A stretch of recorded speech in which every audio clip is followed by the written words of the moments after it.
या देवी सर्वभूतेषु मा शक्तिरूपेण संस्थिता नमस्तस्यै नमस्तस्यै नमस्तस्यै नमो नमः। या देवी सर्वभूतेषु मा कमलारूपेण संस्थिता नमस्तस्यै नमस्तस्यै नमस्तस्यै नमो नमः। बोलिए अम्बे मात की जय। प्रिय भक्तों, आज आषाढ़ मास गुप्त नवरात्रि का अंतिम दिन है, नवमी तिथि है और आज हम दुर्गा सप्तशती पाठ को पूर्ण कर रहे हैं। आज के इस वीडियो में हम सुनेंगे 12वां और 13वां अंतिम अध्याय। साथ में आरंभ करेंगे हम कीलक के साथ, क्योंकि दुर्गा सप्तशती को सदा कीलक के साथ ही सुनना चाहिए, तभी उसका लाभ होता है।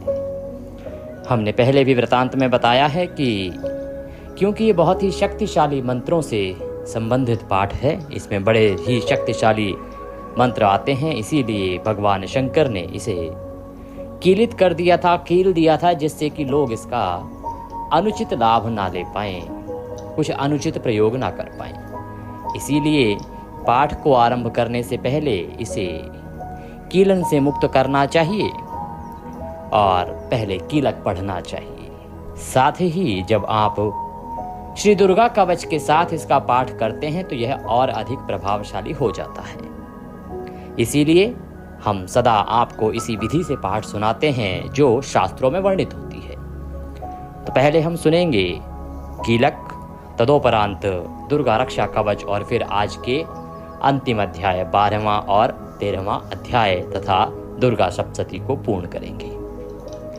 पाठ आरंभ करें उससे पहले आपसे अनुरोध है कि माता के पाठ का यह वीडियो है तो कृपया वीडियो को एक बार लाइक अवश्य कर दीजिएगा, क्योंकि आपका एक लाइक हमारे लिए बड़ा महत्वपूर्ण होता है।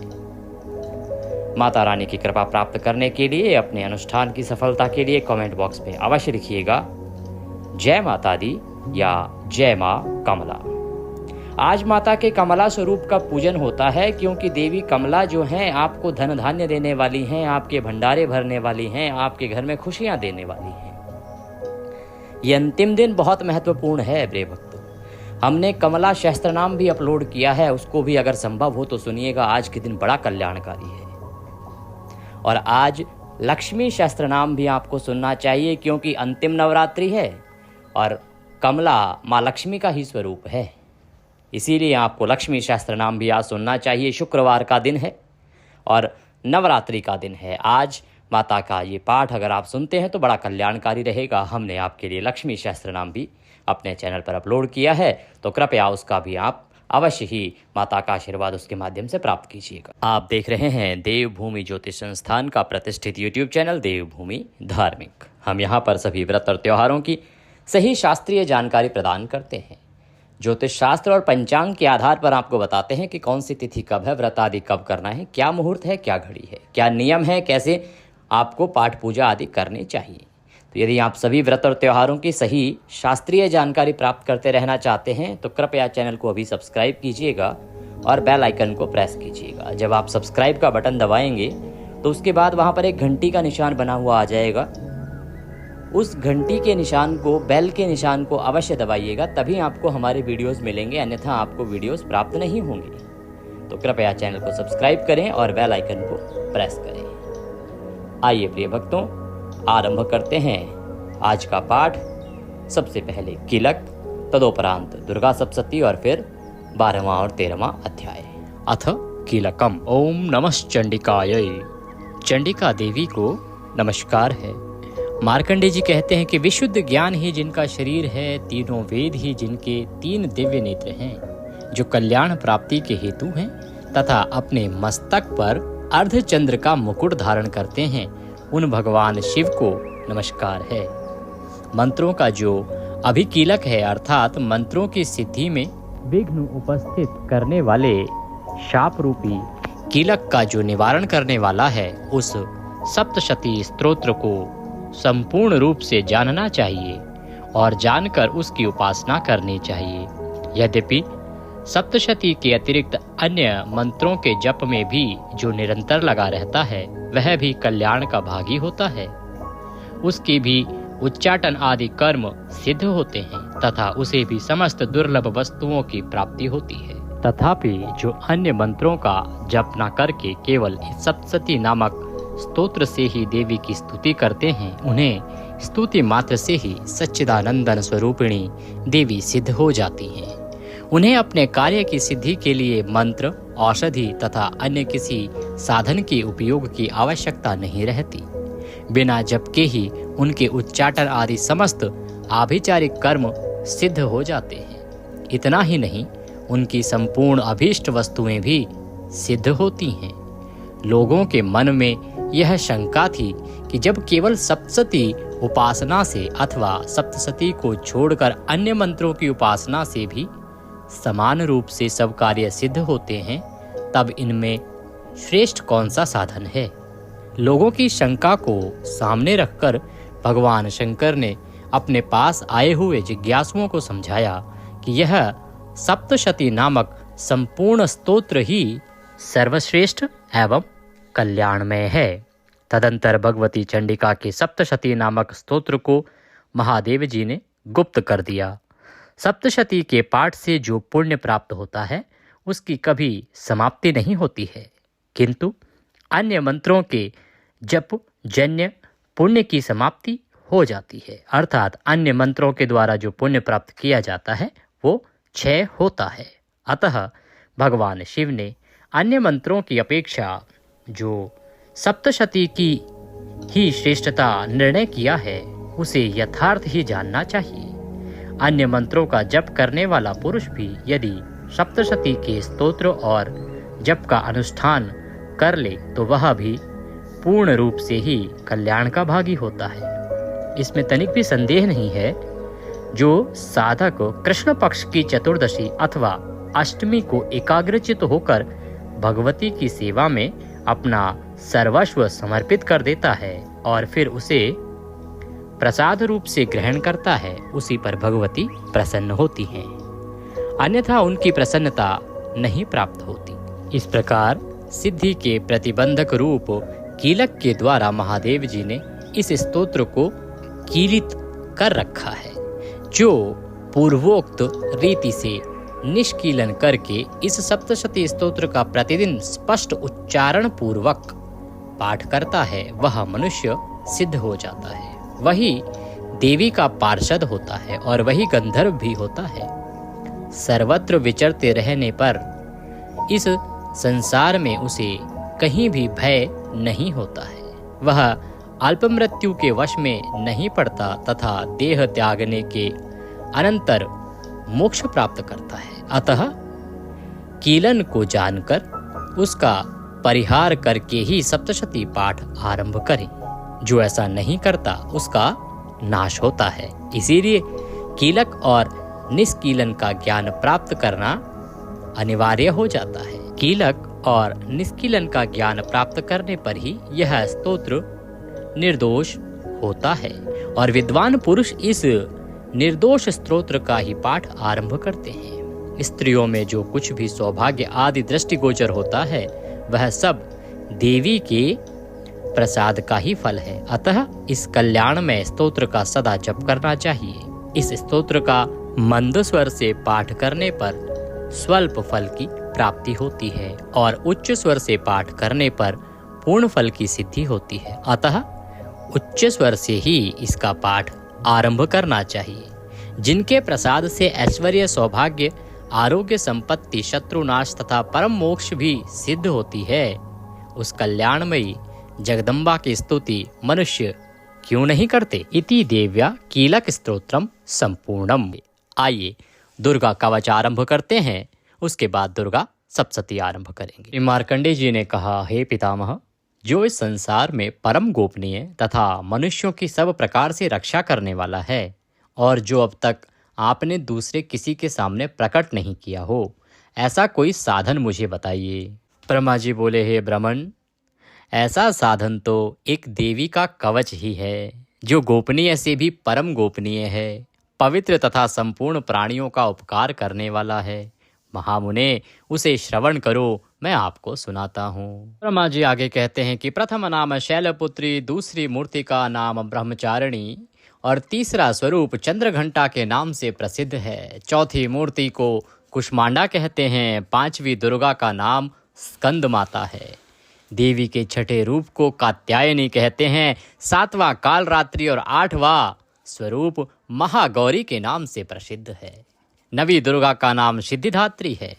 ये सब नाम सर्वज्ञ महात्मा वेद भगवान के द्वारा ही प्रतिपादित हुए हैं। जो मनुष्य अग्नि में जल रहा हो, रणभूमि में शत्रुओं से घिर गया हो, विषम संकट में फंस गया हो तथा इस प्रकार भय से आतुर होकर जो भगवती दुर्गा की शरण में प्राप्त हो गए हों, उनका कभी कोई अमंगल नहीं होता। युद्ध समय संकट में पड़ने पर भी उनके ऊपर कोई विपत्ति नहीं दिखाई देती। उन्हें शोक, दुख और भय की प्राप्ति नहीं होती। जिन्होंने भक्ति पूर्वक देवी का स्मरण किया है, उनका निश्चय ही अभ्युदय होता है। देवेश्वरी, जो तुम्हारा चिंतन करते हैं, उनकी तुम निसंदेह रक्षा करती हो। चामुंडा देवी प्रेत पर आरूढ़ होती हैं, वराही भैंसे पर सवारी करती हैं, इंद्री वाहन ऐरावत हाथी पर हैं, वैष्णवी देवी गरुड़ पर ही आसन जमाती हैं, महेश्वरी वृषभ पर आरूढ़ होती हैं, कौमारी का मयूर है, भगवान विष्णु की प्रियतमा लक्ष्मी देवी कमल के आसन पर विराजमान है और हाथों में कमल धारण किए हुए हैं। वृषभ पर आरूढ़ ईश्वरी देवी ने श्वेत रूप धारण कर रखा है। ब्राह्मी देवी हंस पर बैठी हुई हैं और सब प्रकार के आभूषणों से विभूषित हैं।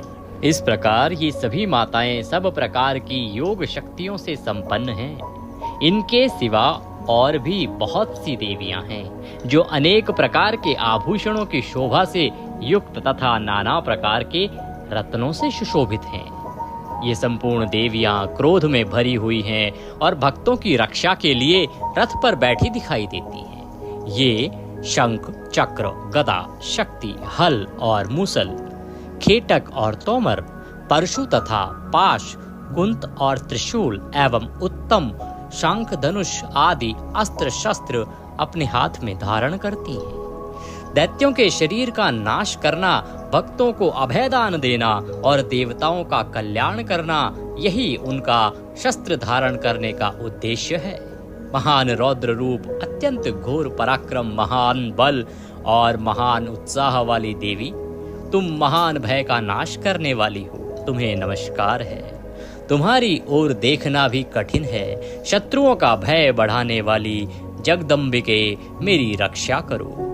पूर्व दिशा में इंद्र शक्ति मेरी रक्षा करें। अग्नि कोण में अग्नि शक्ति, दक्षिण दिशा में वाराही तथा नैत्य कोण में खड्ग धारणी मेरी रक्षा करें। पश्चिम दिशा में वारुणी और वायव्य कोण में मृग पर सवारी करने वाली देवी मेरी रक्षा करें। उत्तर दिशा में कौमारी और ईशान कोण में शूल धारणी देवी रक्षा करें। ब्रह्माणी, तुम ऊपर की ओर से मेरी रक्षा करो और वैष्णवी देवी नीचे की ओर से मेरी रक्षा करें। इसी प्रकार शव को अपना वाहन बनाने वाली चामुंडा देवी दशों दिशाओं में मेरी रक्षा करें।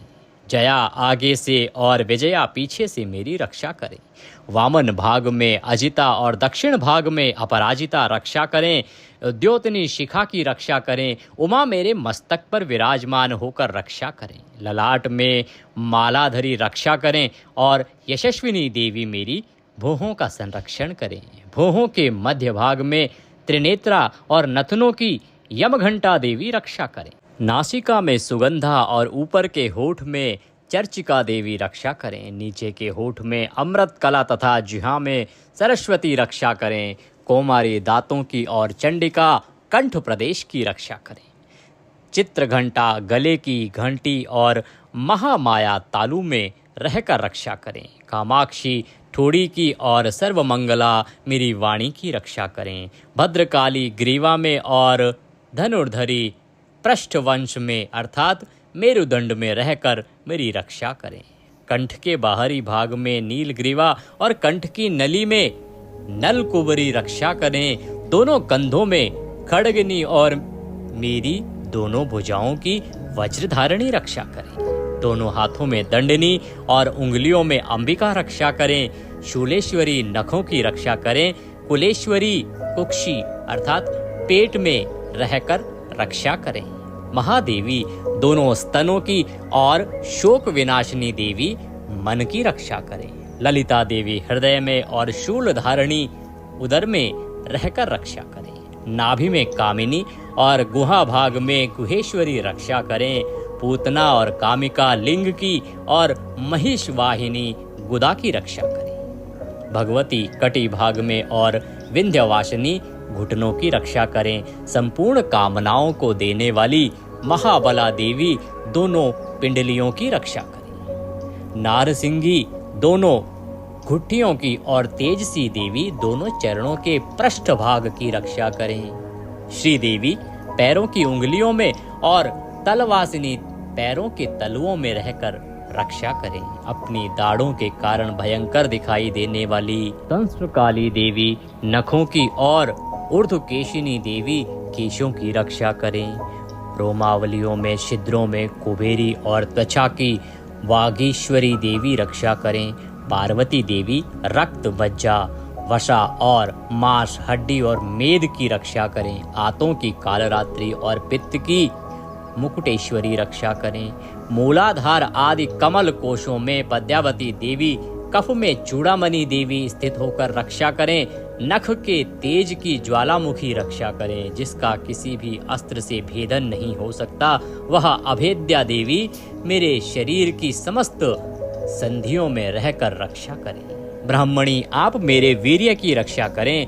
छत्रेश्वरी छाया की तथा धर्मधारिणी देवी मेरे अहंकार मन और बुद्धि की रक्षा करें। हाथ में वज्र धारण करने वाली वज्रहस्ता देवी मेरे प्राण अपान व्यान उदान और समान वायु की रक्षा करें। कल्याण से शोभित होने वाली भगवती कल्याण शोभना मेरे प्राण की रक्षा करें। रस रूप गंध शब्द और स्पर्श इन विषयों का अनुभव करते समय योगिनी देवी रक्षा करें तथा सत्वगुण रजगुण तमोगुण की रक्षा सदा नारायणी देवी करें। वाराही आयु की रक्षा करें। वैष्णवी धर्म की रक्षा करें तथा चक्रणी चक्र धारण करने वाली देवी यश कीर्ति लक्ष्मी धन तथा विद्या की रक्षा करें। इंद्राणी आप मेरे गोत्र की रक्षा करें। चंडिके तुम मेरे पशुओं की रक्षा करो। महालक्ष्मी पुत्रों की रक्षा करें और भैरवी पत्नी की रक्षा करें। मेरे पथ की सुपथा तथा मार्ग की क्षेमकरी रक्षा करें। राजा के दरबार में महालक्ष्मी रक्षा करें तथा सब ओर व्याप्त रहने वाली विजया देवी संपूर्ण भयों से मेरी रक्षा करें। देवी जो स्थान कवच में नहीं कहा गया है रक्षा से रहित है, वह सब तुम्हारे द्वारा सुरक्षित हो, क्योंकि तुम विजयशालिनी और पापनाशिनी हो। यदि अपने शरीर का भला चाहे तो मनुष्य बिना कवच के कहीं एक पग भी न जाए।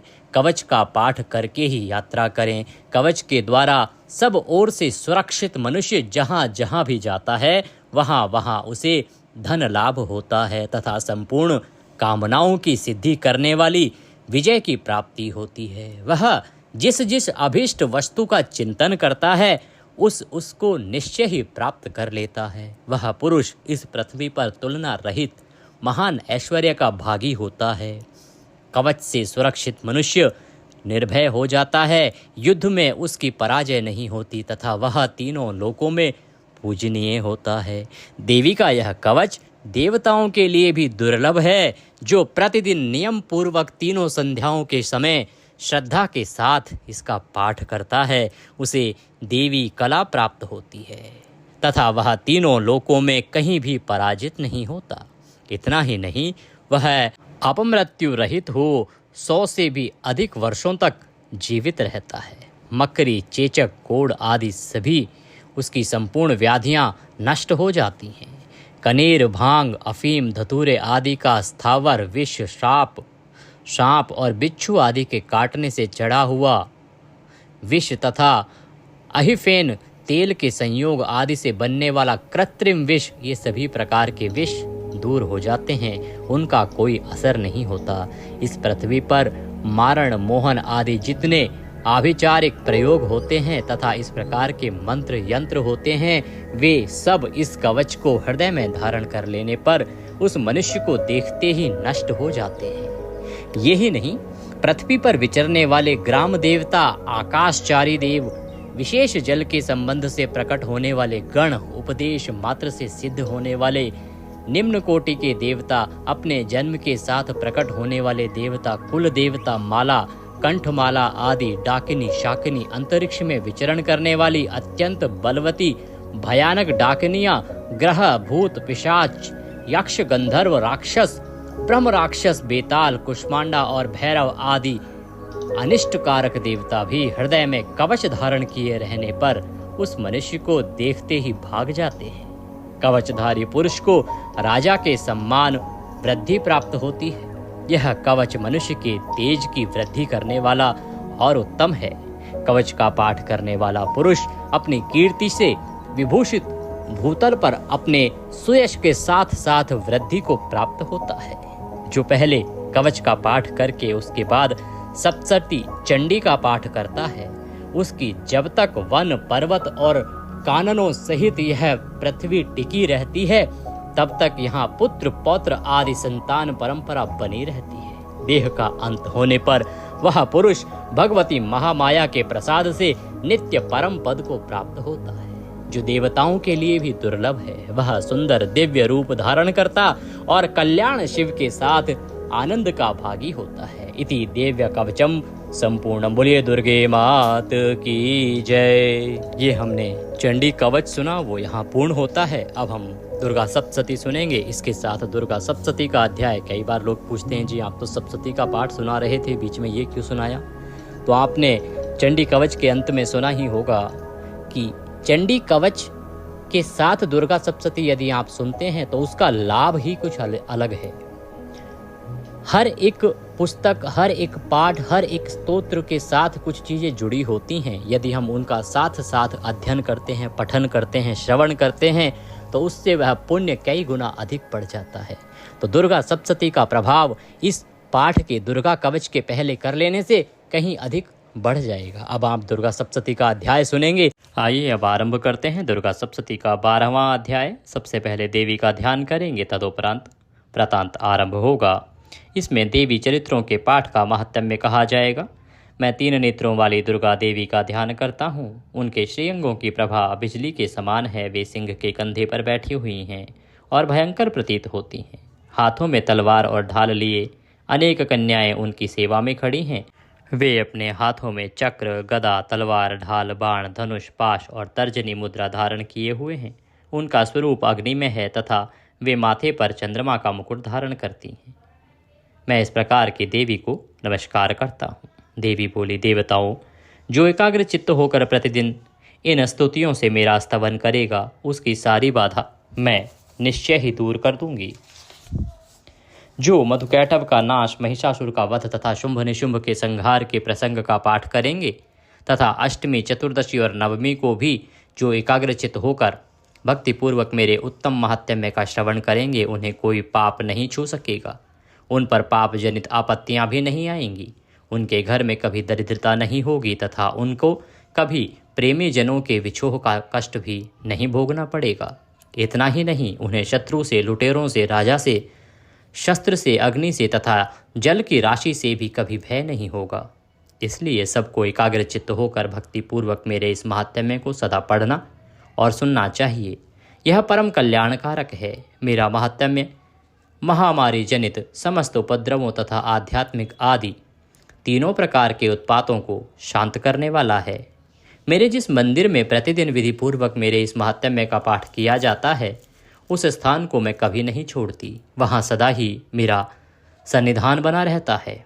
बलिदान, पूजा, होम तथा महोत्सव के अवसरों पर मेरे इस चरित्र का पूरा पूरा पाठ और श्रवण करना चाहिए।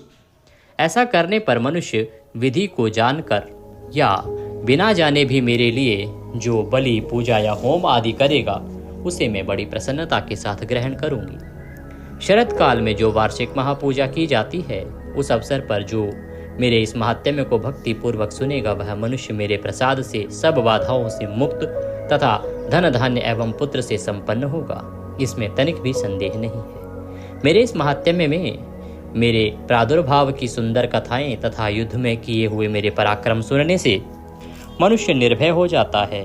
मेरे महात्म्य का श्रवण करने वाले पुरुषों के शत्रु नष्ट हो जाते हैं, उन्हें कल्याण की प्राप्ति होती है तथा उनका कुल आनंदित रहता है। सर्वत्र शांति, कर्म में बुरे स्वप्न दिखाई देने पर तथा ग्रह जनित भयंकर पीड़ा उपस्थित होने पर मेरा महात्म्य श्रवण करना चाहिए।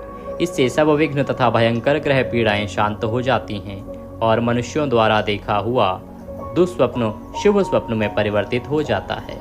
बाल ग्रहों से आक्रांत हुए बालकों के लिए यह मातम्य शांतिकारक है तथा मनुष्यों के संगठन में फूट होने पर यह अच्छी प्रकार मित्रता कराने वाला होता है। यह महात्म्य समस्त दुराचारियों के बल का नाश करने वाला है। इसके पाठ मात्र से राक्षसों, भूतों, पिशाचों का नाश हो जाता है। मेरा यह सब महात्म्य मेरे सामीप्य की प्राप्ति कराने वाला है।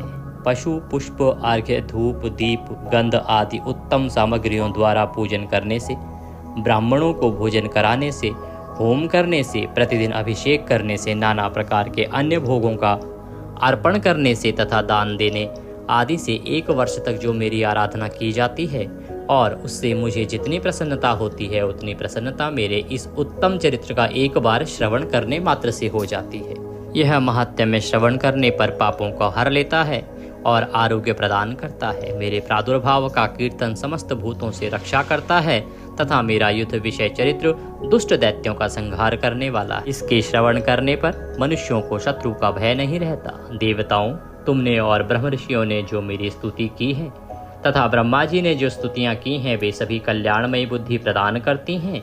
वन में, सूने मार्ग में अथवा दावानल से घिरे जाने पर, निर्जन स्थान में लुटेरों के दाव में पड़ जाने पर या शत्रुओं से पकड़े जाने पर अथवा जंगल में सिंह, व्याघ्र या जंगली हाथियों के पीछा करने पर, कुपित राजा के आदेश से वध या बंधन के स्थान में ले जाए जाने पर अथवा महासागर में नाव पर बैठने के बाद भारी तूफान से नाव के डगमग होने पर और अत्यंत भयंकर युद्ध में शस्त्रों का प्रहार होने पर अथवा वेदना से पीड़ित होने पर, किम बहुना सभी भयानक बाधाओं के उपस्थित होने पर जो मेरे इस चरित्र का स्मरण करता है वह मनुष्य संकट से मुक्त हो जाता है। मेरे प्रभाव से सिंह आदि हिंसक जंतु नष्ट हो जाते हैं तथा लुटेरे और शत्रु भी मेरे चरित्र का स्मरण करने वाले पुरुष से दूर रहते हैं। ऋषि कहते हैं, यो कहकर प्रचंड पराक्रम वाली भगवती चंडिका सब देवताओं के देखते देखते वहीं अंतर ध्यान हो गई। फिर समस्त देवता भी शत्रुओं के मारे जाने से निर्भय हो पहले की ही भांति यज्ञ भाग का उपभोग करते हुए अपने अपने अधिकार का पालन करने लगे। संसार का विध्वंस करने वाले महाभयंकर अतुल पराक्रमी देव शत्रु शुंभ तथा निशुंभ के युद्ध में देवी द्वारा मारे जाने पर शेष दैत्य पाताल लोक में चले गए। राजन, इस प्रकार भगवती अंबिका देवी नित्य होती हुई भी पुनः पुनः प्रकट होकर जगत की रक्षा करती हैं। वे ही इस विश्व को मोहित करती हैं, वे ही जगत को जन्म देती हैं तथा वे ही प्रार्थना करने पर संतुष्ट हो विज्ञान एवं समृद्धि प्रदान करती हैं। राजन, महाप्रलय के समय महामारी का स्वरूप धारण करने वाली वे महाकाली ही इस समस्त ब्रह्मांड में व्याप्त हैं। वे ही समय समय पर महामारी होती हैं और वे ही स्वयं अजन्मा होती हुई भी षष्ठी के रूप में प्रकट होती हैं। वे सनातनी देवी ही समय अनुसार संपूर्ण भूतों की रक्षा करती हैं। मनुष्यों के अभ्युदय के समय वे ही घर में लक्ष्मी के रूप में स्थित हो उन्नति प्रदान करती हैं और वे ही अभाव के समय दरिद्रता बनकर विनाश का कारण होती हैं। पुष्प, धूप, गंध आदि से पूजन करके उनकी स्तुति करने पर वे धन, पुत्र, धार्मिक बुद्धि तथा उत्तम गति प्रदान करती हैं। इस प्रकार श्री मार्कंडेय पुराण में सावर्णिक मनवंतर की कथा के अंतर्गत देवी महात्म्य में फलस्तुति नामक 12वां अध्याय पूर्ण हुआ। बोलिए दुर्गा मात की जय। आइए दुर्गा सप्तशती का अंतिम अध्याय अब हम आरंभ करते हैं, जिसमें सुरथ और वैश्य को देवी का वरदान प्राप्त होगा। सुरथ और वैश्य जिन्हें ऋषि द्वारा यह संपूर्ण महात्म्य सुनाया गया। सबसे पहले देवी की स्तुति करते हैं, ध्यान करते हैं। जो उदय काल के सूर्यमंडल की सी कांति धारण करने वाली हैं, जिनके 4 भुजाएं और 3 नेत्र हैं तथा जो अपने हाथों में पाश, अंकुश, वर एवं अभय की मुद्रा धारण किए रहती हैं, उन शिवा देवी का मैं ध्यान करता हूँ।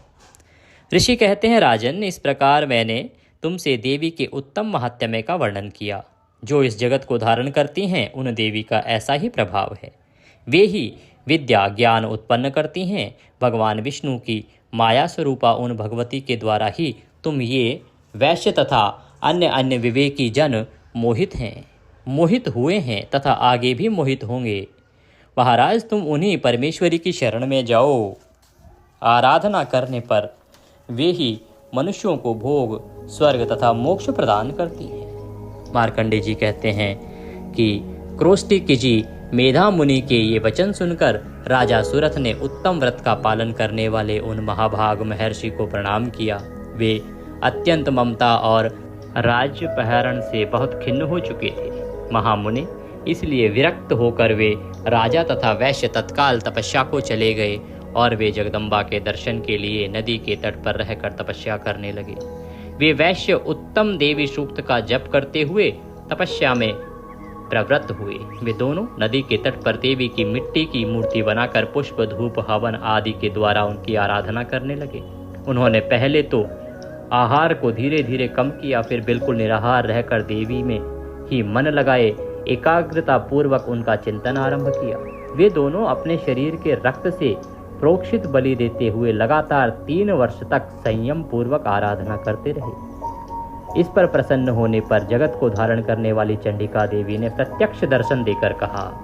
देवी बोली, राजन तथा अपने कुल को आनंदित करने वाले वैश्य, तुम लोग जिस वस्तु की अभिलाषा रखते हो वह मुझसे मांगो, मैं संतुष्ट हूँ, अतः तुम्हें वह सब कुछ अवश्य दूंगी।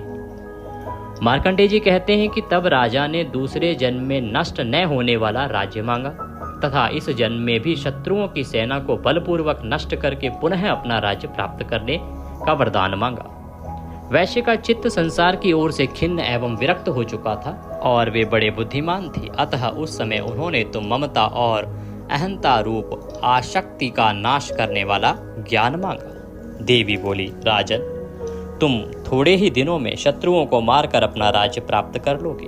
अब वहां तुम्हारा राज्य स्थिर रहेगा। फिर मृत्यु के पश्चात तुम भगवान विश्वस्वान सूर्य के अंश से जन्म लेकर इस पृथ्वी पर सावर्णिक मनु के नाम से विख्यात होगे। वैश्यवर्य, तुमने भी जिस वर को मुझसे प्राप्त करने की इच्छा की है उसे देती हूँ, तुम्हें मोक्ष के लिए ज्ञान प्राप्त होगा। मार्कंडेय जी कहते हैं, इस प्रकार उन दोनों को मनोवांछित वरदान देकर तथा उनके द्वारा भक्ति पूर्वक स्तुति सुनकर देवी अंबिका तत्काल अंतर ध्यान हो गई। इस तरह देवी से वरदान पाकर क्षत्रियों में श्रेष्ठ सुरथ सूर्य से जन्म ले सावर्णिक नामक मनु होंगे। इस प्रकार श्री मार्कंडेय पुराण में सावर्णिक मनवंतर की कथा के अंतर्गत देवी महात्म्य, सुरथ और वैश्यों को वरदान नामक 13वां अध्याय पूर्ण हुआ और इसी के साथ दुर्गा सप्तशती पूर्ण होती है। बोलिए जगदम्बा मात की जय। तो इस प्रकार से हमने यह दुर्गा सप्तशती का पाठ पूर्ण किया है। आशा करते हैं परमेश्वरी का आशीर्वाद आपको इसे श्रवण करने से अवश्य ही प्राप्त होगा। अगर आप दक्षिणा अनुसार कुछ भेजना चाहते हैं तो जानकारी डिस्क्रिप्शन बॉक्स में दी गई है, आप वहां पर दक्षिणा राशि जो भी भेजना चाहें वह भेज सकते हैं। और यदि कुछ पूछना चाहते हैं तो कमेंट बॉक्स में लिख के पूछ सकते हैं। जो भी सवाल हो कि पंडित जी ये कैसे होगा, ये कब होगा, अष्टमी और नवमी के बारे में हमने जानकारी पहले ही प्रदान कर दी है। आज आप सुन रहे थे संपूर्ण दुर्गा सप्तशती इस वीडियो के माध्यम से। परमेश्वरी सबका कल्याण करे।